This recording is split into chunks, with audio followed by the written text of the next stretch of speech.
당신은 지금까지 이런 이야기를 들어보신 적이 있으신가요? 거대한 재벌 그룹의 회장이 길거리에서 구걸하는 아이 하나 때문에 평생의 원수가 된 남자를 하루아침에 파멸시켜 버린 이야기 말입니다. 더욱 놀라운 건 그 아이가 바로 회장이 30년간 찾아 헤맨 잃어버린 손녀였다는 사실이에요. 오늘 들려드릴 이야기는 정말 실화입니다. 한국에서 일어난 일이고 지금도 그 가족들은 행복하게 살고 있다고 하네요. 과연 어떤 운명의 장난이 이런 기적 같은 만남을 만들어냈을까요? 구독과 좋아요, 그리고 알림 설정 꼭 눌러주세요. 다음 사연을 가장 먼저 받아보실 수 있답니다. 여기는 부산의 한 유명한 해수욕장이었습니다. 7월 한여름 오후 3시쯤이었죠. 뜨거운 햇살 아래 수많은 피서객들이 즐거운 시간을 보내고 있었어요. 형형색색의 파라솔과 텐트들이 백사장을 가득 메우고 아이들의 웃음소리가 파도 소리와 어우러져 완벽한 여름 풍경을 만들어내고 있었습니다. 그런데 그 화려한 풍경 한편에 다른 세상 같은 모습이 하나 있었어요. 11살짜리 소녀 하나가 낡은 돗자리 위에 조용히 앉아 있는 모습이었습니다. 이름은 수진이었어요. 빛이 바란 분홍색 티셔츠에 무릎이 해진 반바지를 입고 작은 손으로 만든 팔찌들을 조심스럽게 늘어놓고 있었습니다. 팔찌 사세요. 하나에 1,000원이에요. 수진이의 가늘고 떨리는 목소리가 지나가는 사람들에게 간절하게 전해졌어요. 하지만 대부분의 사람들은 그냥 지나쳤습니다. 가끔 멈춰서 쳐다보는 사람들도 있었지만 결국은 고개를 돌리며 자리를 떠났죠. 엄마, 저 언니 왜 혼자 저기 앉아 있어? 조용히 해. 그냥 가자. 이런 대화들이 수진이의 귀에 들려올 때마다 작은 가슴이 쿵쿵 뛰었어요. 부끄럽고 창피했지만 집에서 기다리고 있을 할머니를 생각하면 참을 수 있었습니다. 수진이는 할머니와 단둘이 살고 있었어요. 부모님은 수진이가 아주 어릴 때 교통사고로 돌아가셨고 그 후로 78세의 할머니 박순옥이 혼자서 수진이를 키우고 있었습니다. 할머니는 무릎이 아파서 일을 할 수가 없었고 그래서 수진이가 할머니 대신 나와서 손수 만든 팔찌를 파는 것이었어요. 할머니, 오늘은 얼마나 벌었니? 5,000원요, 할머니. 그래도 어제보다 많이 벌었구나. 착한 우리 수진이. 이런 대화가 매일 저녁 그들의 일상이었습니다. 수진이는 할머니가 기뻐하시는 모습을 보기 위해 오늘도 아침 7시부터 이 자리에 나와 앉아 있었어요. 그때였습니다. 해변 주차장에 검은색 고급 승용차 한 대가 멈춰 섰어요. 차에서 내린 사람들의 옷차림부터가 범상치 않았습니다. 주변 피서객들과는 완전히 다른 분위기였죠. 제일 먼저 내린 사람은 50대 중반의 남성이었어요. 이름은 김 과장이었습니다. 비싼 정장에 명품 시계를 찬 모습이 전형적인 대기업 임원 같았어요. 그의 얼굴에는 늘 오만한 표정이 자리 잡고 있었습니다. 그 다음에 내린 분은 75세의 우아한 여성이었어요. 이름은 최명숙이었습니다. 은발을 단정하게 올린 모습의 검은색 정장 차림이었지만 어딘지 모르게 슬픔이 서려 있는 표정이었습니다. 그녀의 눈빛에는 깊은 그리움 같은 것이 담겨 있었어요. 마지막으로 40대 남성이 내렸는데 이는 이 부장이었습니다. 그는 최명숙 회장을 보좌하며 오랫동안 함께 일해온 충실한 부하였어요. 회장님, 이곳이 저희가 검토하고 있는 리조트 개발 후보지입니다. 김 과장이 공손한 목소리로 설명을 시작했어요. 바다 전망도 훌륭하고 교통 접근성도 뛰어납니다. 여기에 최고급 리조트를 건설하면 반드시 대성공할 것입니다. 최명숙은 바다를 바라보며 무언가 깊은 생각에 잠겨 있었어요. 바닷바람이 불어와 그녀의 머리카락을 살짝 흔들었고 그 순간 그녀의 눈에 묘한 감정이 스쳐 지나갔습니다. 마치 오래전 기억을 떠올리는 듯한 표정이었죠. 회장님, 김 과장이 대답이 없자 다시 불렀습니다. 아, 네. 좋은 곳이군요. 최명숙이 정신을 차리며 대답했어요. 바로 그때였습니다. 김 과장의 시선이 수진이가 앉아 있는 쪽으로 향했어요. 그의 얼굴에 불쾌한 표정이 스쳐 지나갔습니다. 회장님, 그런데 한 가지 문제가 있습니다. 김 과장이 수진이를 가리키며 말했어요. 저런 거지 같은 것들 때문에 리조트 이미지가 완전히 망가집니다. 고급 리조트를 지으려면 저런 쓰레기부터 치워야 합니다.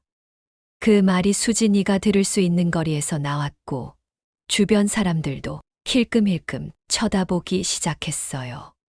수진이의 어린 얼굴에 순간 상처받은 표정이 스쳐 지나갔습니다. 눈물이 맺힐 듯 했지만 꾹 참으며 조용히 팔찌들을 상자에 넣기 시작했어요. 이런 것들이 있으면 우리 리조트의 품격이 떨어집니다. 당장 내쫓아야 해요. 김 과장이 계속해서 독서를 퍼부었어요. 수진이는 더 이상 견딜 수 없었어요. 눈시울이 붉어지며 팔찌들을 재급히 정리하기 시작했습니다. 이제 집에 가야겠다. 작은 목소리로 중얼거리며 일어서려는 순간이었습니다. 최명숙 회장이 수진이의 뒷모습을 바라보고 있었어요. 무언가 마음에 걸리는 듯한 표정으로요.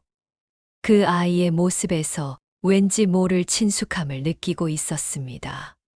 최명숙은 수진이의 뒷모습을 계속 바라보며 가슴 한편이 답답해지는 것을 느꼈어요. 김 과장의 차가운 말에 상처받은 아이의 모습이 자꾸만 눈에 밟혔습니다. 그 작은 어깨가 살짝 떨리는 것까지 보이는 것 같았어요. 김 과장. 최명숙이 조용히 불렀습니다. 저 아이에 대한 얘기는 그만하십시오. 아, 네. 죄송합니다.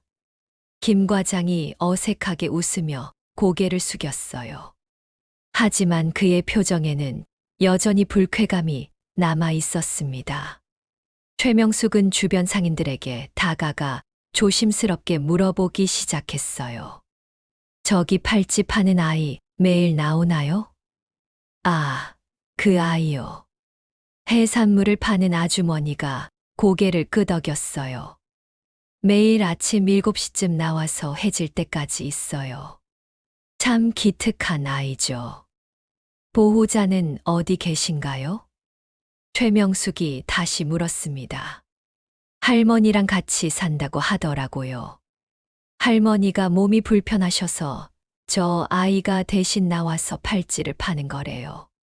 가끔 제가 주먹밥 하나씩 주기도 하는데 항상 고맙다고 깍듯이 인사를 해요. 어디서 사나요? 정확히는 모르겠지만 저기 뒷동네 쪽인 것 같아요. 형편이 많이 어려운 모양이에요. 최명숙의 마음이 더욱 무거워졌습니다. 그 아이의 상황이 자신이 생각했던 것보다 훨씬 어려운 것 같았어요. 회장님, 시간이 늦었는데 다른 부지도 둘러봐야 하지 않을까요? 김 과장이 시계를 보며 재촉했습니다. 하지만 최명숙의 발걸음은 수진이가 있는 쪽으로 향했어요. 무언가에 이끌리듯이 그 아이에게 다가가고 있었습니다. 수진이는 여전히 팔찌들을 정리하고 있었어요. 눈물을 참으려고 애쓰는 모습이 안타까웠습니다. 최명숙이 가까이 다가가자 수진이가 고개를 들었어요. 할머니. 수진이가 조심스럽게 말했습니다. 이 팔찌들 얼마니? 최명숙이 부드러운 목소리로 물었어요. 하나에 1,000원이에요. 수진이의 목소리가 작게 떨렸습니다. 하지만 할머니가 원하시면 더 싸게 드릴게요. 500원만 주세요. 그럼 오늘 할머니랑 라면이라도 끓여 먹을 수 있어요. 최명숙의 가슴이 먹먹해졌어요. 하루 종일 앉아서 팔찌를 팔아도 겨우 한 끼 식사비밖에 되지 않는다는 얘기였습니다. 할머니가 만드신 거라고 했지. 네. 할머니가 밤새 만들어 주세요. 할머니는 손재주가 정말 좋으세요. 수진이의 얼굴에 할머니에 대한 자랑스러움이 스쳐 지나갔어요. 그 순간 최명숙은 자신도 모르게 눈시울이 뜨거워지는 것을 느꼈습니다. 최명숙은 아무 말 없이 지갑을 열었어요. 그리고 지폐 몇 장을 꺼내 수진이에게 건넸습니다. 이 팔찌들 다 주겠니? 네. 수진이가 놀란 눈으로 돈을 바라봤어요. 10만 원이 넘는 돈이었습니다. 수진이에게는 상상도 할 수 없는 큰 돈이었죠. 정말 다 주시는 거예요. 수진이의 목소리가 떨렸습니다. 그래, 다 가져갈게. 최명숙이 미소를 지으며 말했어요. 수진이의 얼굴에 눈물과 함께 환한 미소가 번졌습니다. 고맙습니다. 정말 고맙습니다. 최명숙은 팔찌 하나를 들어 자세히 살펴보기 시작했어요. 소박하지만 정성스럽게 만들어진 팔찌였습니다. 구슬과 끈으로 만든 단순한 팔찌였지만 어딘지 특별해 보였어요. 그런데 그 순간이었습니다. 수진이가 갑자기 최명숙의 손목을 가리키며 놀란 표정을 지었어요. 할머니. 수진이의 목소리가 흥분되어 있었습니다. 할머니도 이거 차고 계시네요. 최명숙이 깜짝 놀라 자신의 손목을 내려다봤어요. 정장 소매 사이로 살짝 보이는 팔찌가 있었습니다. 오래전부터 차고 다니던 팔찌였죠. 이거 저희 할머니랑 똑같은 팔찌예요. 수진이가 신기해하며 말했습니다. 우리 할머니도 이거랑 똑같은 거 차고 계세요. 최명숙의 심장이 순간 멎을 듯 했어요. 손이 떨리기 시작했습니다. 그 팔찌는 세상에 단 2개밖에 없는 팔찌였습니다. 30년 전 최명숙이 직접 만들어서 하나는 자신이 차고 하나는 사랑하는 딸에게 선물했던 팔찌였어요. 똑같은 디자인으로 만든 모녀 팔찌였습니다. 정말이니? 최명숙의 목소리가 떨렸어요.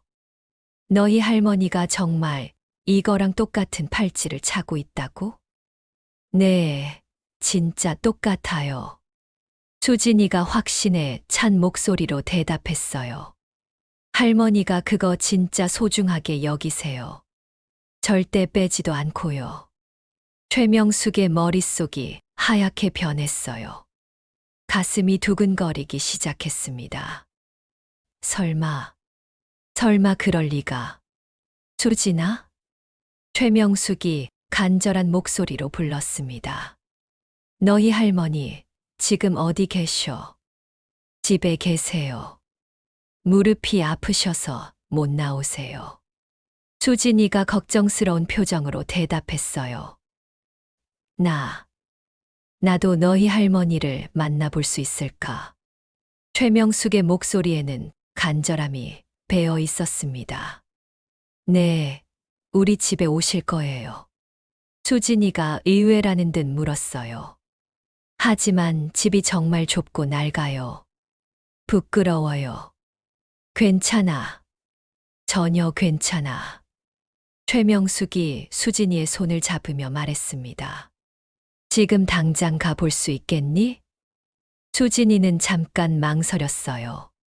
집이 너무 형편없는 상태라 부끄러웠거든요.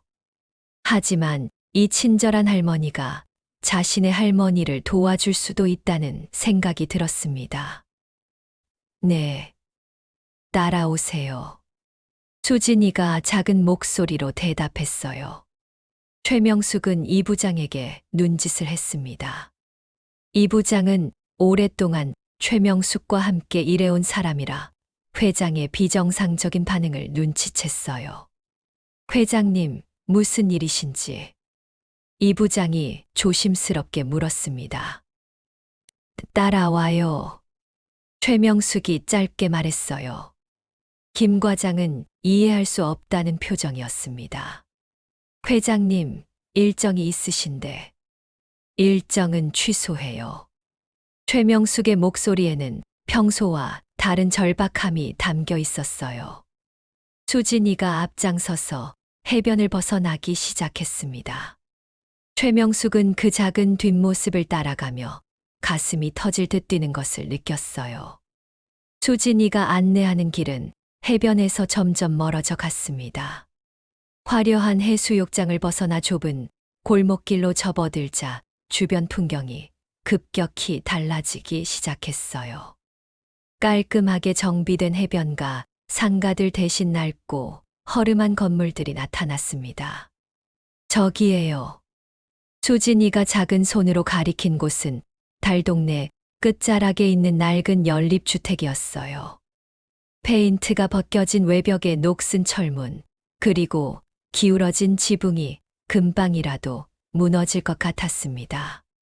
최명숙의 발걸음이 점점 무거워졌어요. 가슴이 두근거리는 것을 멈출 수 없었습니다. 정말로 자신의 딸이 이런 곳에서 살고 있는 것일까요? 할머니, 정말 들어오실 거예요. 수진이가 걱정스러운 표정으로 뒤돌아봤어요. 집이 정말 좁고 낡아요. 괜찮다고 했잖아. 최명숙이 떨리는 목소리로 대답했습니다. 수진이는 조심스럽게 철문을 열었어요.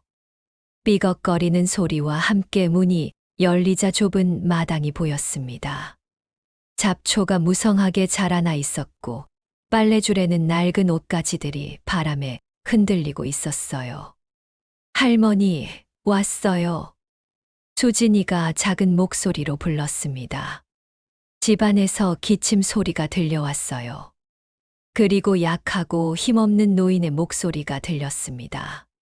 수진아, 일찍 왔네. 수진이는 현관문을 열고 들어갔어요. 최명숙도 조심스럽게 뒤따라 들어갔습니다. 작은 원룸이었어요. 좁은 공간에 침대 하나와 낡은 옷장, 그리고 간이 부엌이 전부였습니다. 그리고 그곳 침대에 누워있는 노인을 보는 순간 최명숙은 주저앉을 뻔했어요. 박순옥이었습니다. 피골이 상접한 모습으로 침대에 누워있는 노인은 분명히 자신의 딸이었어요. 30년 전 20살의 예쁜 아가씨였던 딸이 지금은 78세의 병든 노인이 되어 있었습니다. 수진아, 손님이 오셨니?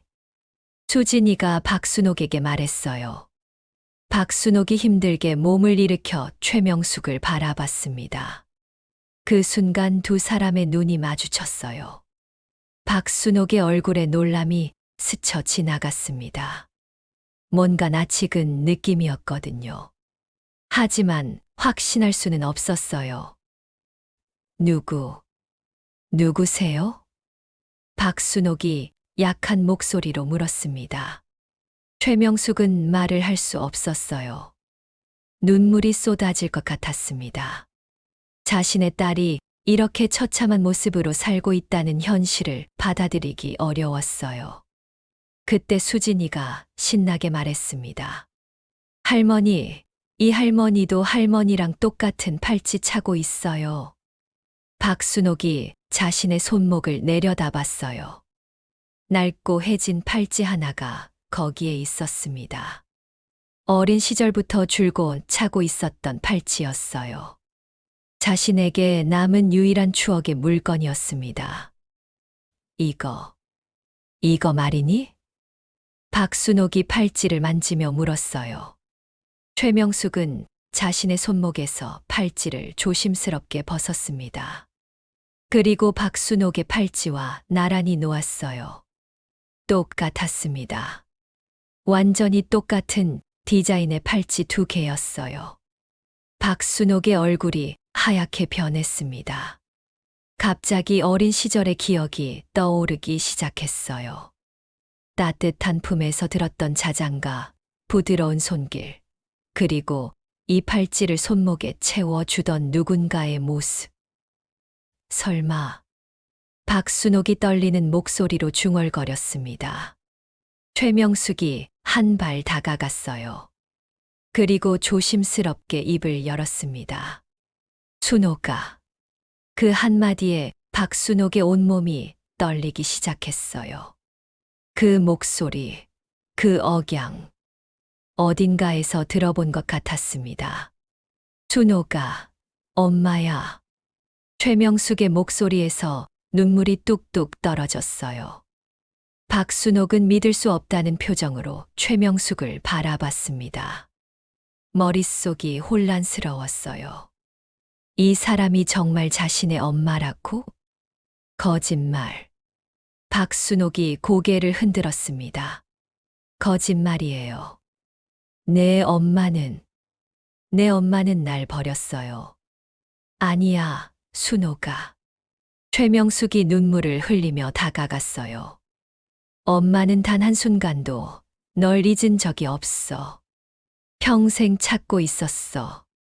박순옥의 눈에서도 눈물이 흘러내리기 시작했습니다.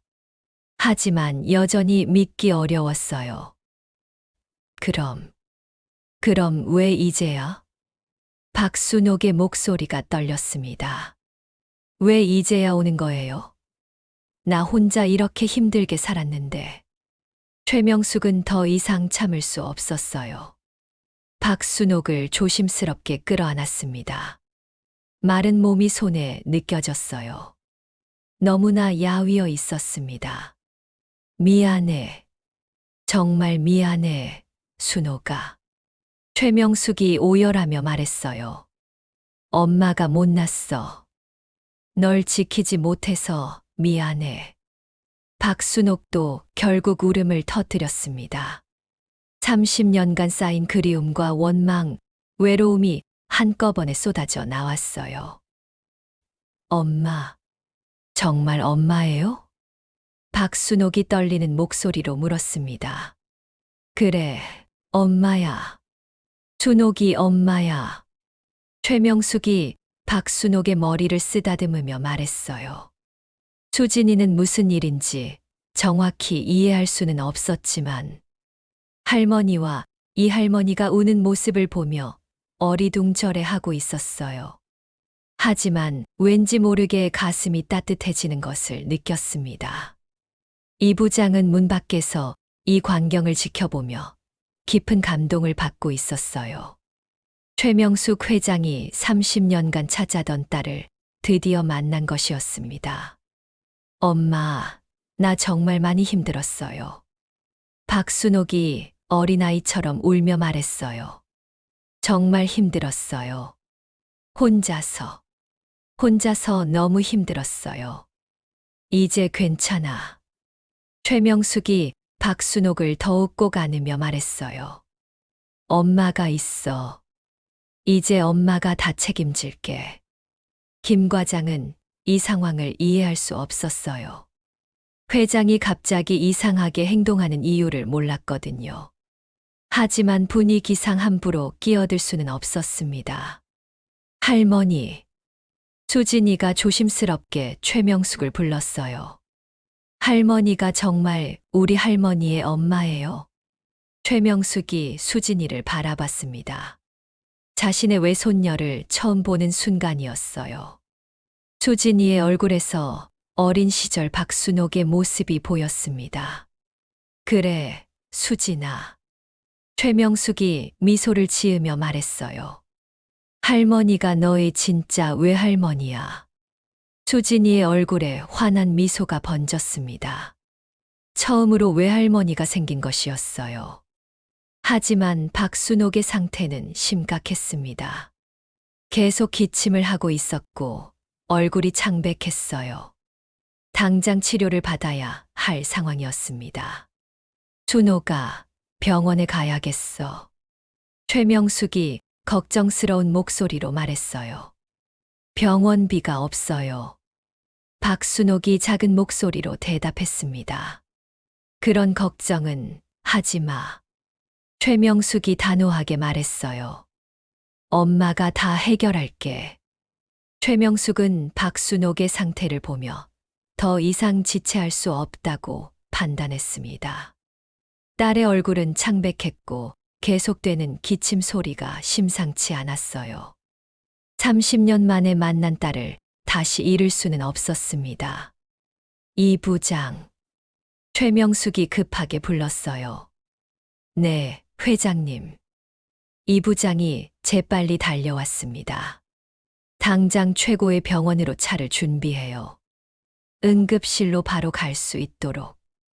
최명숙의 목소리에는 절박함이 배어 있었어요. 알겠습니다. 바로 준비하겠습니다. 이 부장은 오랫동안 최명숙과 함께 일해온 사람이라 이 상황의 심각성을 즉시 파악했어요. 박순옥은 여전히 혼란스러워했습니다. 갑작스럽게 나타난 엄마, 그리고 자신을 병원에 데려가겠다는 말까지. 현실이 믿기지 않았어요. 정말 괜찮아요? 박순옥이 떨리는 목소리로 물었습니다. 병원비 정말 많이 나올 텐데. 그런 걱정은 하지 마. 최명숙이 박순옥의 손을 꼭 잡으며 말했어요. 엄마가 모든 걸 책임질게. 내가 아픈 게 제일 중요해. 수진이는 갑작스럽게 변하는 상황에 어리둥절해 하고 있었어요. 하지만 할머니가 병원에 갈 수 있다는 말에 희망을 품기 시작했습니다. 할머니, 정말 병원에 갈 수 있어요? 수진이가 박순옥에게 물었어요. 그런 것 같아, 수진아. 박순옥이 약한 미소를 지으며 대답했습니다. 그런데 바로 그때였어요. 김 과장이 참다 못해 끼어들었습니다. 회장님, 도대체 무슨 일입니까? 김 과장의 목소리에는 짜증이 섞여 있었어요. 갑자기 이런 거지들과. 입 닥쳐요. 최명숙이 차갑게 말했습니다. 평소와는 완전히 다른 톤이었어요. 김 과장이 깜짝 놀랐습니다.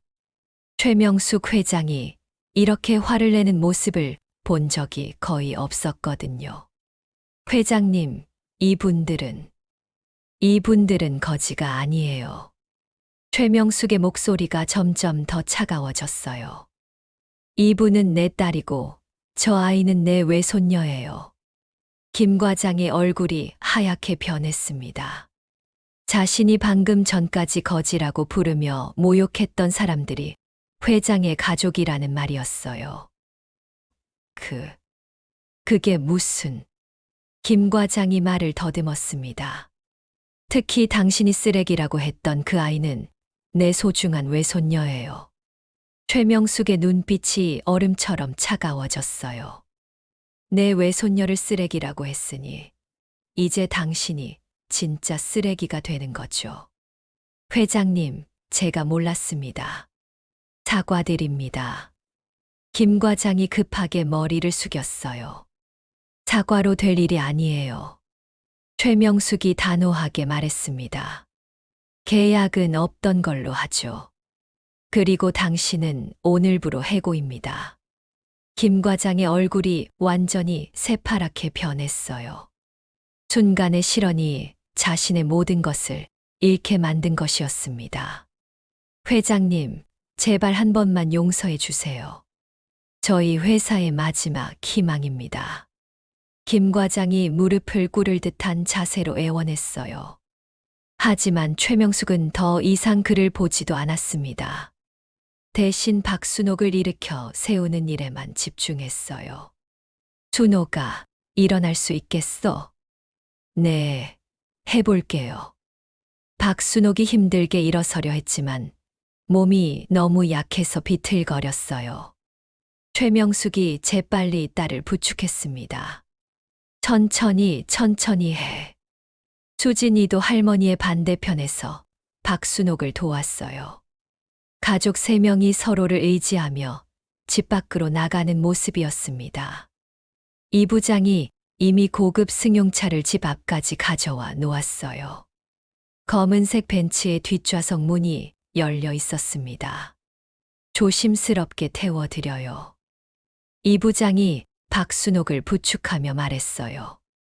박순옥은 처음 타보는 고급차에 어색해했습니다. 하지만 최명숙이 옆에 앉자 조금 안심이 되었어요. 수진이도 신기하다는 표정으로 차에 탔습니다. 이렇게 좋은 차를 타본 적이 처음이었거든요. 어디 병원으로 갈까요? 이 부장이 물었습니다. 시내에서 제일 좋은 병원으로 가요. 응급실로 바로. 최명숙이 대답했어요. 차가 출발하자 김 과장은 그 자리에 멍하니 서 있었어요. 자신의 인생이 한순간에 무너져 내리는 것을 실감하고 있었습니다. 차 안에서 최명숙은 박순옥의 손을 꼭 잡고 있었어요. 너무나 야윈 손이었습니다. 딸이 얼마나 고생했는지 알 수 있었어요. 순옥아, 그동안 정말 많이 힘들었지. 최명숙이 조심스럽게 물었습니다. 박순옥의 눈에서 다시 눈물이 흘러내렸어요. 네, 정말 힘들었어요. 이제 다 말해줄 수 있겠어. 네. 박순옥이 떨리는 목소리로 자신의 이야기를 시작했습니다. 기억이 잘 안 나지만 어릴 때 공원에서 누군가가 저를 데려갔어요. 박순옥의 목소리가 작아졌어요. 그 후로는 여러 곳을 전전하면서 정말 끔찍한 일들을 당했어요. 최명숙의 가슴이 찢어질 듯 아팠습니다. 자신의 딸이 그런 고통을 겪었다니. 겨우 도망쳐서 고아원에서 자랐는데. 박순옥이 계속 말했어요. 수진이 아빠를 만나서 결혼했지만 그 사람도 저를 때리고 괴롭혔어요. 수진이가 할머니의 이야기를 들으며 눈물을 흘렸어요. 할머니가 얼마나 고생했는지 새삼 깨달았습니다. 결국 수진이를 데리고 도망쳐서 이렇게 살고 있었어요. 박순옥의 목소리가 더욱 약해졌어요. 수진이만은 굶기지 않으려고 버텼는데 이제 그런 걱정은 하지 마. 최명숙이 박순옥을 끌어안으며 말했어요. 엄마가 있잖아. 이제 엄마가 다 지켜줄게. 병원까지 가는 동안 최명숙은 계속 생각했어요. 자신이 한눈판 사이에 딸이 유괴당했던 그날의 일을요. 그때 더 조심했더라면, 딸을 더 잘 지켰더라면. 하지만 이제는 후회해도 소용없었어요. 중요한 건 지금부터였습니다. 딸과 외손녀를 지키고 행복하게 만들어주는 것이었어요. 수진아. 최명숙이 외손녀를 불렀습니다. 네, 외할머니. 수진이가 밝게 대답했어요. 이제부터 외할머니가 너희들을 돌봐줄게. 좋은 집에서 맛있는 것도 많이 먹고 예쁜 옷도 입고. 수진이의 얼굴에 환한 미소가 번졌습니다. 꿈만 같은 일이었어요. 드디어 병원에 도착했습니다. 최명숙은 박순옥을 부축하며 응급실로 향했어요. 30년 만에 만난 딸을 이번에는 절대 잃지 않겠다고 다짐하면서요. 응급실은 분주했습니다. 하지만 최명숙 회장이 직접 온다는 소식을 들은 병원 측에서는 최고의 의료진을 준비해 놓고 있었어요. 이 부장이 미리 연락을 해둔 덕분이었습니다. 환자분을 이쪽으로 모셔주세요. 간호사들이 휠체어를 가져와 박순옥을 정중하게 모셨어요. 박순옥은 이런 대우를 받아본 적이 없어서 당황스러워했습니다. 평생 병원비가 없어서 제대로 된 치료를 받지 못했던 그녀에게는 꿈 같은 일이었어요. 할머니, 정말 괜찮은 거야? 박순옥이 최명숙을 바라보며 불안하게 물었습니다. 당연하지. 걱정하지 마. 최명숙이 딸의 손을 꼭 잡으며 안심시켰어요. 주치의가 나타났습니다. 병원에서 가장 실력 있는 내과 전문의였어요.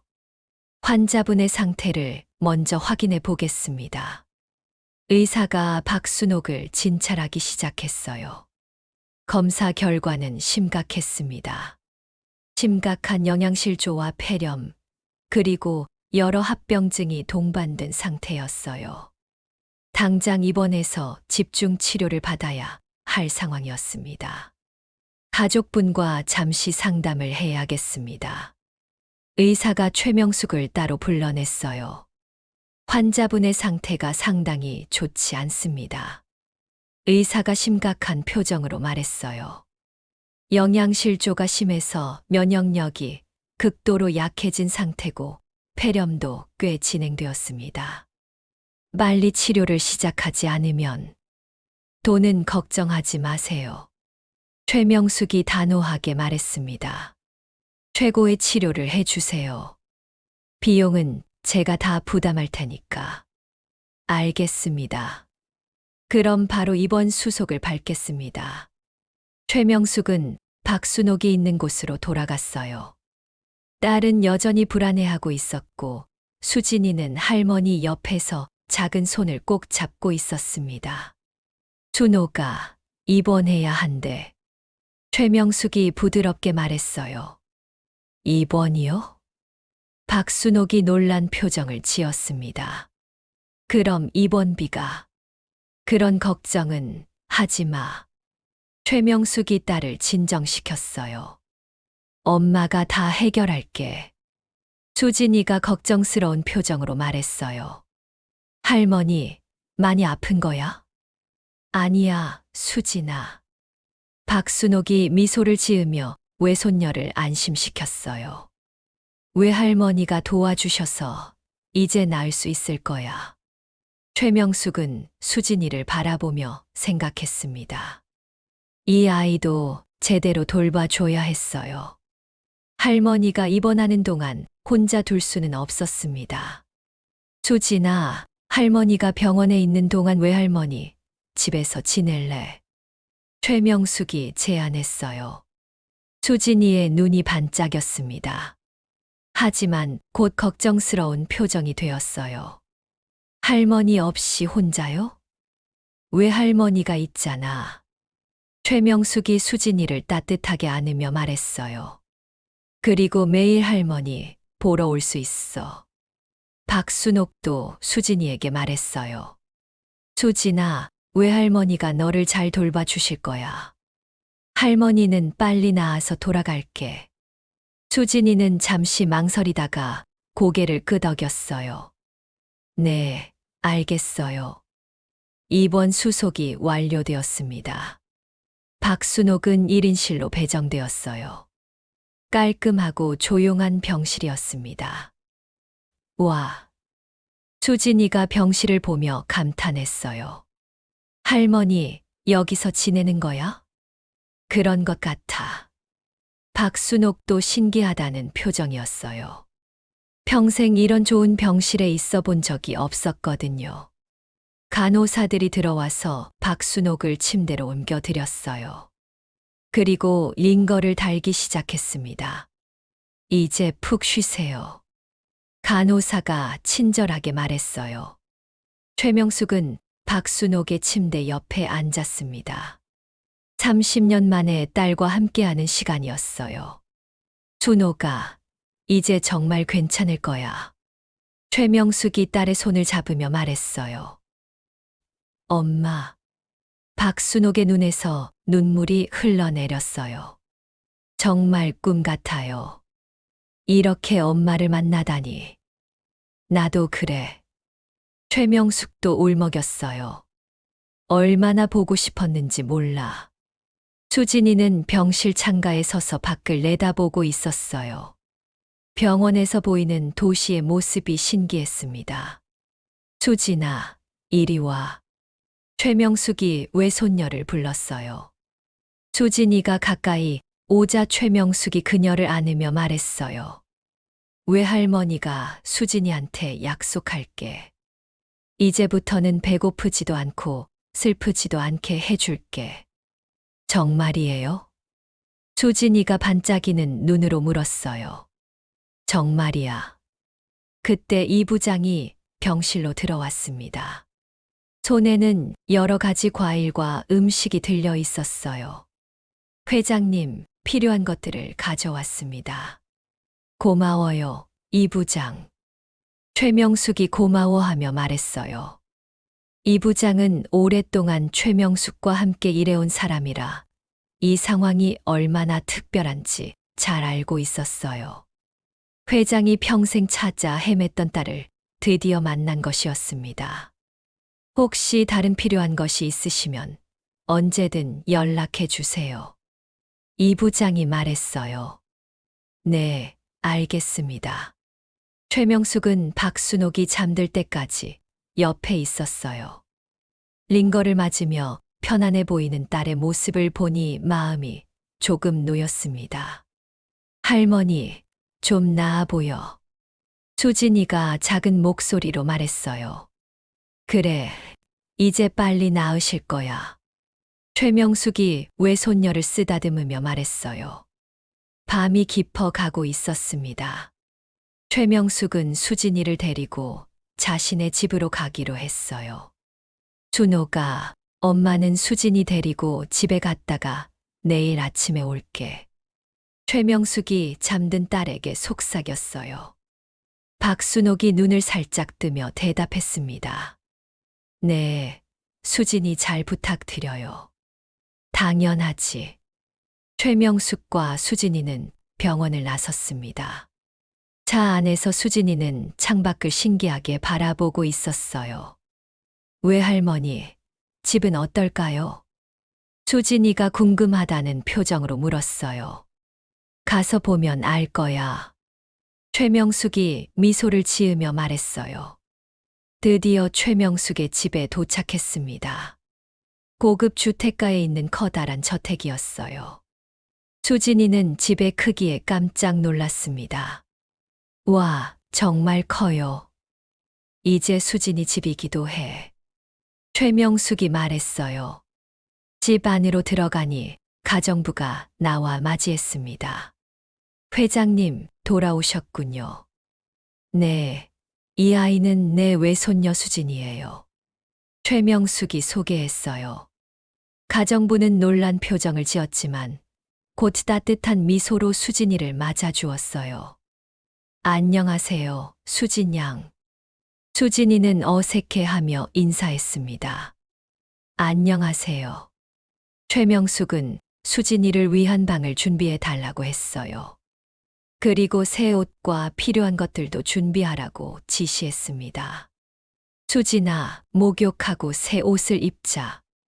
최명숙이 말했어요. 수진이는 생전 처음 이렇게 좋은 욕실에서 목욕을 했어요. 따뜻한 물과 좋은 비누의 향기가 너무 좋았습니다. 목욕을 마치고 새 옷을 입은 수진이는 완전히 다른 아이가 된 것 같았어요. 깨끗하고 예쁜 모습이었습니다. 우리 수진이가 공주님 같네. 최명숙이 흐뭇하게 말했어요. 그날 밤 수진이는 포근한 침대에서 잠들었습니다. 최명숙은 외손녀의 잠든 모습을 바라보며 생각했어요. 이제 새로운 시작이었습니다. 딸과 외손녀를 지키고 행복하게 만들어주는 것이 남은 인생의 목표가 되었어요. 며칠이 지나면서 박순옥의 상태는 눈에 띄게 좋아지고 있었습니다. 적절한 영양 공급과 치료 덕분에 얼굴의 생기가 돌기 시작했어요. 최명숙은 매일 아침 일찍 병원을 찾아와 딸 곁을 지켰습니다. 엄마, 정말 많이 좋아진 것 같아요. 박순옥이 침대에 앉아서 말했어요. 예전보다 훨씬 건강해 보이는 모습이었습니다. 다행이야. 최명숙이 안도의 한숨을 쉬며 말했어요. 의사 선생님도 회복 속도가 빠르다고 하시더라. 수진이는 매일 외할머니와 함께 병원에 와서 할머니를 돌봤어요. 새 옷을 입고 깨끗하게 단장한 모습이 예전과는 완전히 달랐습니다. 할머니, 오늘 외할머니가 맛있는 것 사주셨어. 수진이가 신나게 말했어요. 케이크도 먹었어. 그래, 우리 수진이가 좋아하니까 외할머니도 기뻐. 박순옥이 미소를 지으며 외손녀를 바라봤어요. 하지만 박순옥의 마음 한편에는 여전히 불안함이 있었습니다. 이 모든 것이 꿈은 아닐까 하는 두려움이었어요. 너무 갑작스럽게 변한 현실이 믿기지 않았습니다. 엄마. 박순옥이 조심스럽게 최명숙을 불렀어요. 정말 괜찮은 거죠. 이렇게 많은 돈을 쓰셔도. 순옥아, 그런 걸 왜 걱정해? 최명숙이 딸의 손을 잡으며 말했어요. 엄마가 평생 못 해준 게 얼마나 많은데. 이 정도는 당연한 거야. 하지만 더 이상 그런 걱정은 하지 마. 최명숙의 목소리에는 확신이 담겨 있었어요. 우리는 이제 가족이야. 진짜 가족. 그때 이 부장이 병실로 들어왔습니다. 회장님, 말씀드릴 일이 있습니다. 뭔가요? 김 과장 건입니다. 이 부장이 조심스럽게 말했어요. 계속 용서를 빌며 복직을 요청하고 있습니다. 최명숙의 표정이 차가워졌어요. 그런 사람과는 더 이상 일할 생각이 없어요. 박순옥과 수진이는 무슨 이야기인지 잘 모르겠다는 표정이었어요. 엄마, 무슨 일이세요? 박순옥이 물었습니다. 최명숙은 잠시 망설이다가 말했어요. 그 사람이 수진이를 쓰레기라고 했어요. 거지 같다고도 했고. 박순옥의 얼굴이 순간 굳어졌습니다. 뭐라고요? 그래서 해고했어요. 최명숙이 단호하게 말했어요. 내 외손녀를 모욕한 사람을 용서할 수 없어요. 수진이는 그제야 상황을 이해했어요. 해변에서 자신을 모욕했던 그 남자가 외할머니의 직원이었던 것입니다. 외할머니가 저 때문에 그 사람을 내쫓으신 거예요? 수진이가 걱정스럽게 물었어요. 당연하지. 최명숙이 수진이를 쓰다듬으며 말했어요. 누구도 우리 수진이를 함부로 대할 수는 없어. 박순옥은 감동받았습니다. 자신과 딸을 이렇게까지 지켜주는 엄마를 보니 가슴이 뜨거워졌어요. 엄마, 고마워요.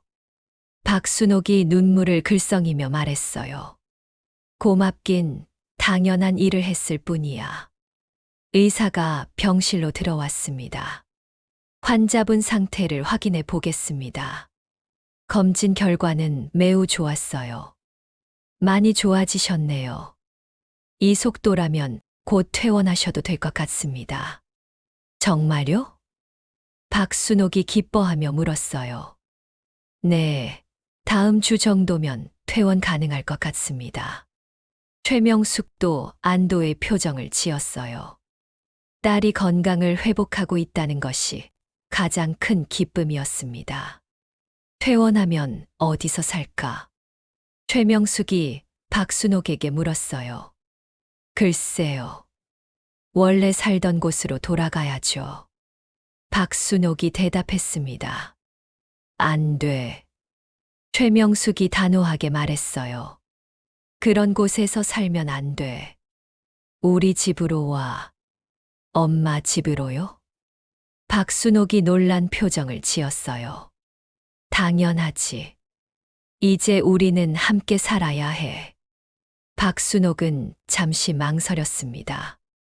너무 갑작스러운 변화였거든요. 하지만 수진이를 생각하면 더 좋은 환경에서 키우는 것이 맞다고 생각했어요. 정말 괜찮을까요? 물론이야. 최명숙이 미소를 지으며 말했어요. 우리는 가족이잖아. 수진이가 신나서 말했어요. 와, 그럼 우리 계속 외할머니 집에서 살 수 있어요? 그럼 우리 공주님. 최명숙이 수진이를 안으며 말했어요. 박순옥은 드디어 마음을 정했습니다. 그럼 감사히 모시겠습니다. 모시긴 우리가 가족인데. 그날 오후 최명숙은 이 부장과 함께 중요한 결정을 내렸습니다. 자신의 모든 재산을 박순옥과 수진이에게 물려주기로 한 것이었어요. 회장님, 정말 그렇게 하시겠습니까? 이 부장이 확인했어요. 네, 내가 죽고 나면 모든 재산은 순옥이와 수진이 것이에요. 최명숙이 단호하게 말했어요. 다만 순옥이가 아직 몸이 약하니까 수진이 명의로 신탁 형태로 해주세요. 알겠습니다. 준비하겠습니다. 최명숙은 평생 모은 재산을 딸과 외손녀에게 주는 것이 당연하다고 생각했어요. 돈보다 더 소중한 것을 되찾았으니까요.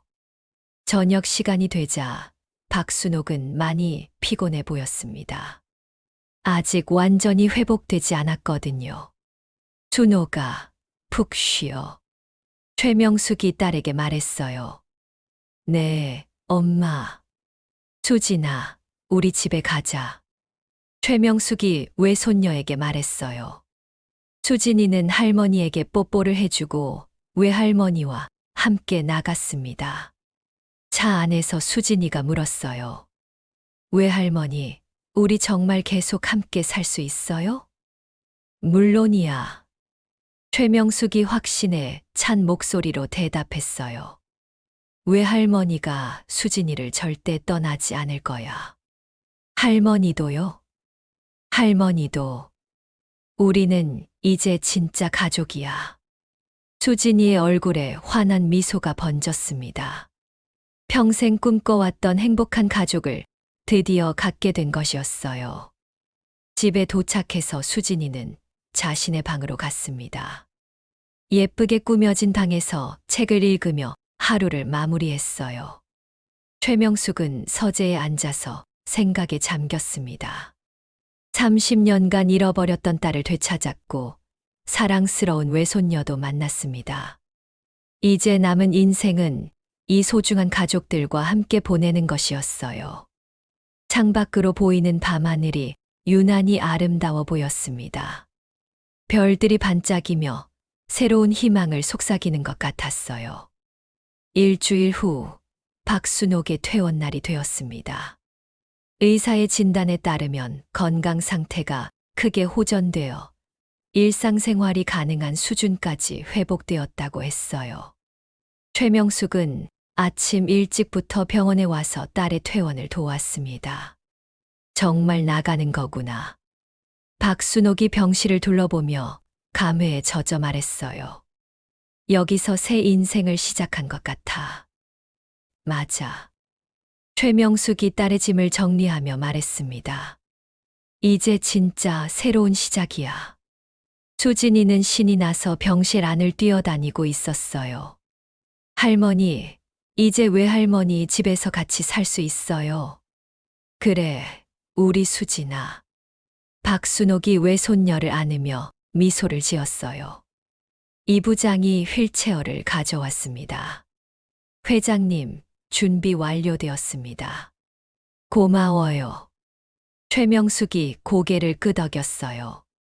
박순옥은 휠체어에 앉아 병원 로비로 나갔습니다. 간호사들과 의료진이 나와서 배웅해 주었어요. 건강하게 지내세요. 담당 의사가 인사를 했습니다. 정기 검진은 꼭 받으시고요. 네, 감사했습니다. 박순옥이 깊이 인사했어요. 차에 타자마자 박순옥은 창밖을 바라보며 깊은 한숨을 쉬었습니다. 정말로 모든 게 꿈만 같았어요. 몇 주 전까지만 해도 허름한 집에서 병들어 누워 있었는데 이제는 완전히 다른 인생을 살게 된 것이었습니다. 준호가 무슨 생각해? 최명숙이 딸을 바라보며 물었어요. 그냥 모든 게 너무 빨리 변해서 아직도 믿기지 않아요. 박순옥이 솔직하게 말했습니다. 나도 그래. 최명숙이 딸의 손을 잡으며 말했어요. 30년을 찾아 헤맸는데 이렇게 갑자기 만나게 될 줄은 몰랐어. 수진이가 두 사람의 대화를 들으며 말했어요. 외할머니, 정말 할머니를 30년 동안 찾으셨어요? 그럼. 최명숙의 눈에 눈물이 맺혔어요. 단 하루도 할머니를 잊은 적이 없었어. 박순옥도 울컥했습니다. 자신이 버림받았다고 생각했는데 사실은 엄마가 계속 찾고 있었다는 것을 알게 되니 가슴이 뜨거워졌어요. 엄마, 미안해요. 박순옥이 작은 목소리로 말했어요. 엄마를 원망했어요. 저를 버렸다고 생각했어요. 아니야, 순옥아. 최명숙이 딸을 끌어안으며 말했어요. 원망할 게 뭐가 있어. 엄마가 제대로 지켜주지 못해서 미안해. 이제 그런 얘기는 하지 말아요. 박순옥이 눈물을 닦으며 말했어요. 우리 다시 만났잖아요. 드디어 최명숙의 집에 도착했습니다. 박순옥은 처음 보는 큰 저택에 놀랐어요. 수진이가 며칠 동안 지냈다고 했지만 직접 보니 정말 대단했습니다. 와, 정말 크네요. 박순옥이 감탄하며 말했어요. 이제 순옥이 집이기도 해. 최명숙이 미소를 지으며 말했습니다. 가정부가 나와서 맞이했어요. 어서 오세요. 방을 준비해 두었습니다. 박순옥을 위해 특별히 준비된 방은 넓고 쾌적했어요. 큰 창문으로 들어오는 햇살이 따뜻했습니다. 여기서 지내시면 됩니다. 가정부가 친절하게 안내했어요. 감사합니다. 박순옥이 정중하게 인사했어요.